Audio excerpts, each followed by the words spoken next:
தமிழ்நாடு காங்கிரஸ் கமிட்டியின் தலைவர் செல்வ பெருந்தகை அவசரமாக டெல்லி பயணம் மேற்கொண்டிருக்கிறார். தொடர்பான கூடுதல் தகவல் இணைகிறார் நம்முடைய சிறப்பு செய்தி தமிழரசி. விவரம் என்ன, பயணத்துடைய நோக்கம் என்ன, தகவல் கிடைச்சிருக்கா? தேவப்பிரியன், தமிழ்நாடு காங்கிரஸ் கமிட்டி தலைவர் செல்வ பெருந்தகை இன்று மதியம் அவசர பயணமாக டெல்லி செல்கிறார். திமுக காங்கிரஸ் கூட்டணி தொடர்பாக தொடர்ந்து சர்ச்சை எழுந்து வரக்கூடிய நிலையில் இந்த திடீர் டெல்லி பயணம் என்பது முக்கியத்துவம் வாய்ந்ததாக பார்க்கப்படுகிறது. இன்று மதியம் சென்னையிலிருந்து புறப்பட்டு அவர் டெல்லி செல்கிறார். டெல்லியில் காங்கிரஸ் மூத்த தலைவர்களை சந்திக்க திட்டமிட்டிருப்பதாக தகவல்கள் வெளியாகி இருக்கின்றன.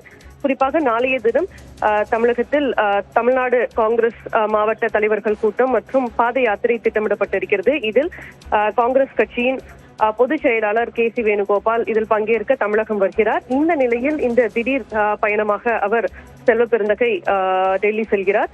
தொடர்ந்து கூட்டணியில் ஆட்சி அதிகாரத்தில் பங்கு வேண்டும் என ஒரு தரப்பினர் தொடர்ந்து கருத்துக்களை தெரிவித்து வரக்கூடிய நிலையில் அதற்கு முதலமைச்சர் திட்டவட்டமாக அதை மறுத்திருக்கிறார். இந்த நிலையில் அந்த கோரிக்கைகள் தொடர்ந்து முன்வைக்கப்பட்டு வருகிறது. நேற்றைய தினம் காங்கிரஸ் நிர்வாகி பிரவீன் சக்கரவர்த்தி இந்த 5000 ரூபாய் மகளிர் உரிமை தொகை வழங்கப்பட்டது தொடர்பாக ஒரு கருத்தை வெளியிட்டது மீண்டும் பெரும் சர்ச்சையை ஏற்படுத்தி இருக்கிறது. இந்த நிலையில இன்று தமிழ்நாடு காங்கிரஸ் கமிட்டி தலைவர் செல்வ பெருந்தகை டெல்லி செல்கிறார். அங்கு காங்கிரஸ் கட்சியின் தலைவர்களை சந்திக்க இருப்பதாக தகவல்கள் வெளியாகி இருக்கிறது. தேவப்பிரியன், விரிவான தகவலுக்கு நன்றி தமிழரசி.